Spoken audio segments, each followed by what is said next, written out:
Well, it's another beautiful day here in Southern California. Starting out this morning, gosh, look at this. Just clear blue skies. So we are going to be standing some trees today. So we're going to spend the next few hours getting a good portion of these trees stood up over here in bowls of water. We got a couple guys to help here. They're clocking in now, so we're going to get busy on this. See how it goes.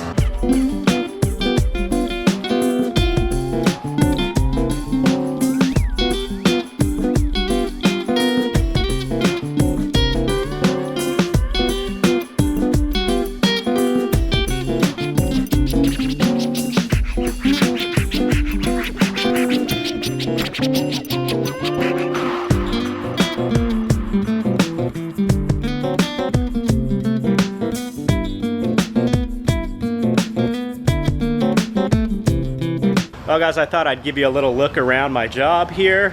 This job is with a company called Seasonal Adventures. They do the pumpkin patch and Christmas tree lot, but I'm just working the tree lot portion of it. They do consider this kind of a work camping job, at least for the managing couple, because they get not really a full hookup spot. They have electricity and water, and then they send somebody out to pump out their black tanks. That's all included. And there's a lot of other perks as far as the job goes as the managing couple.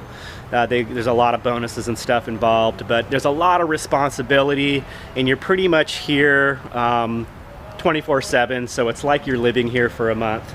The managing couple, they do decent. For me, I'm kind of considered a local hire, so I'm just here to help, although I am considered kind of assistant manager this year.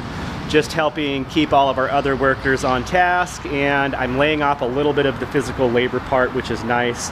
But you can see I'm over here in the flocking area. This is also a task that I'm doing, and I basically clock out when I do this, and I get paid per piece. It's actually by the foot, so depending on how big the tree is, I get paid more or less.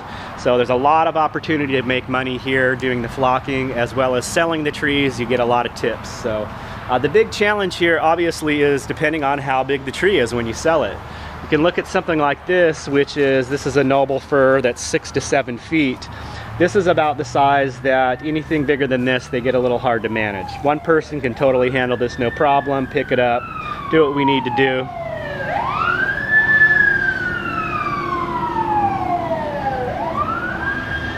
But when we get into our bigger trees over here, like this is a 9 to 10 foot noble, and this is probably on the bigger side, so it may be even a little bit over 10 feet.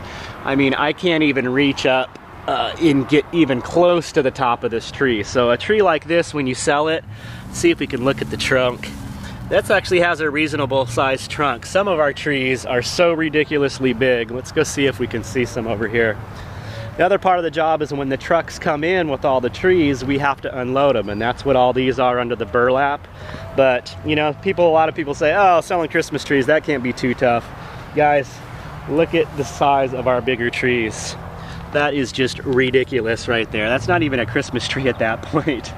But that's what this lot specializes in. This area here, we're known for having the biggest trees out of all the other lots, and a lot of the folks in this area have a lot of money and really big houses, so they can fit a big tree like that in their house. One of those big trees right there is about $300. People come in here and will spend $300 on a Christmas tree. It's crazy. These average size ones here, the 6 to 7, these are $84.99. So these are expensive trees. This isn't like the trees you go and get at Home Depot or Lowe's.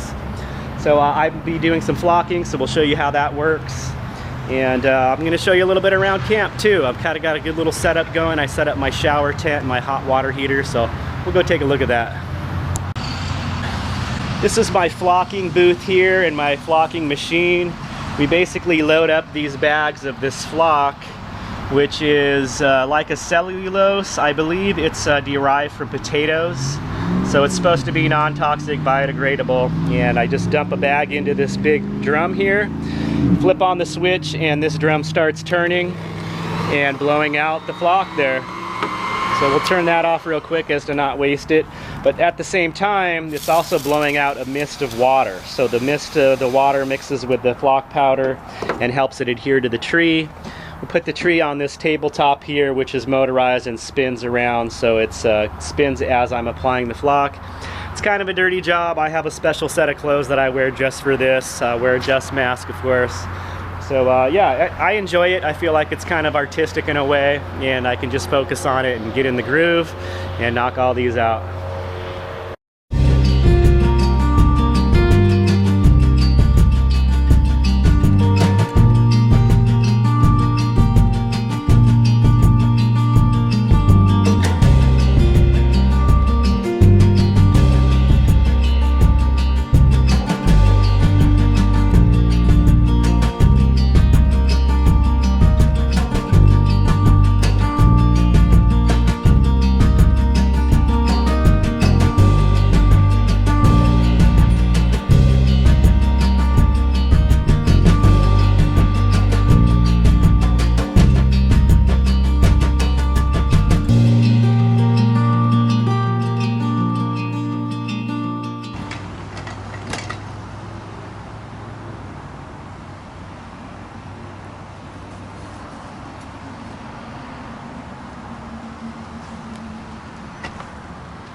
So we'll take a look at my camp setup over here. I've got this little spot here. It's been working out really good. The van is a complete mess right now because I don't have all my storage drawers set up. But what I was able to do is right in front of my van here, set up my shower tent. And then I have my on-demand hot water heater here. It's currently in a bag just in case it rains. That's the Triton there. So I just hook it up to our water source here, and then my propane tank. I just have to bring out my propane tank, hook it up, and it's good to go. So it works out really good. I was able to take a hot shower for the first time last night. Bill, you want to say hi? Hello. This is my manager, Bill. Bill works at this beet harvest too, so this is our second year together. We're doing it. We're doing it. Anything to say about this job? Ready for it to get done. Right. That's how it always is, though, isn't it? Yeah. Make the money and go. Exactly. It's not the money, it's the money. Yeah. All right, Yeah. So I'm on my break, so I'm just gonna go kick back and relax. He's always on his break. Hey. I did go pick up a few more things from the old van. I got my fridge with me. I did not get my solar panel, and I don't have any house batteries. So what I'm doing is running my fridge off this 12-volt power source. This is made by Schumacher. It's 70 watts and 6 amps and seems to have just enough power to run my fridge. So that's working out because I do have plug-in power. I'm able to do that. I picked up my little mini crock pot, so I'm gonna be probably cooking up dinner with that right now. The stove is working out great. I love this camp stove. This is by Camp Chef, and it's the Everest model. I did get a comment. Someone said they bought one and theirs was not level or steady. Mine is completely solid. I'm very happy with it. It's been working out great. I love the way the flames are. I get a nice hot flame, as well as I'm able to turn it down extremely low for a simmer. And it seems like the grill, the grate here, is up a little bit off of the flame, higher than my old stove. So I've been really happy with the control and the heat that I'm able to get from this stove. Also, having the wind guard or splatter guards here really helps for indoor cooking. So I'm enjoying that. So what I'm gonna do for dinner is probably throw this pork tenderloin. I just went up to Trader Joe's, grabbed this pork tenderloin, some celery, a potato, and an onion. So I'm gonna dice up the vegetables and probably cut the pork tenderloin in half. Throw it in my little crock pot here and get that going so I have something for dinner.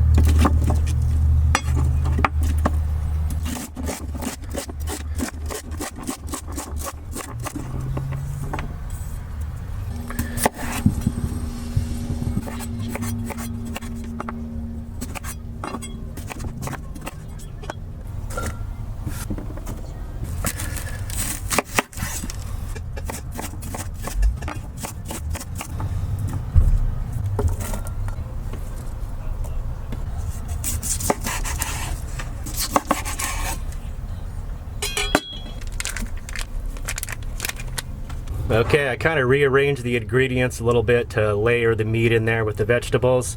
I just realized I forgot all of my spices, so I am just going to go ahead and fill this up with water so everything is covered or close to covered, and probably go over to my neighbors and see if I could at least borrow some salt and pepper so this isn't totally bland, but I think it'll be good just as is. Alright, so there we are. We got the crock pot plugged in, turned on. We'll let that go for a good 6 to 8 hours. It should be pretty awesome. Thanks for watching, everyone. We'll see you soon in the next video. Take care. Peace.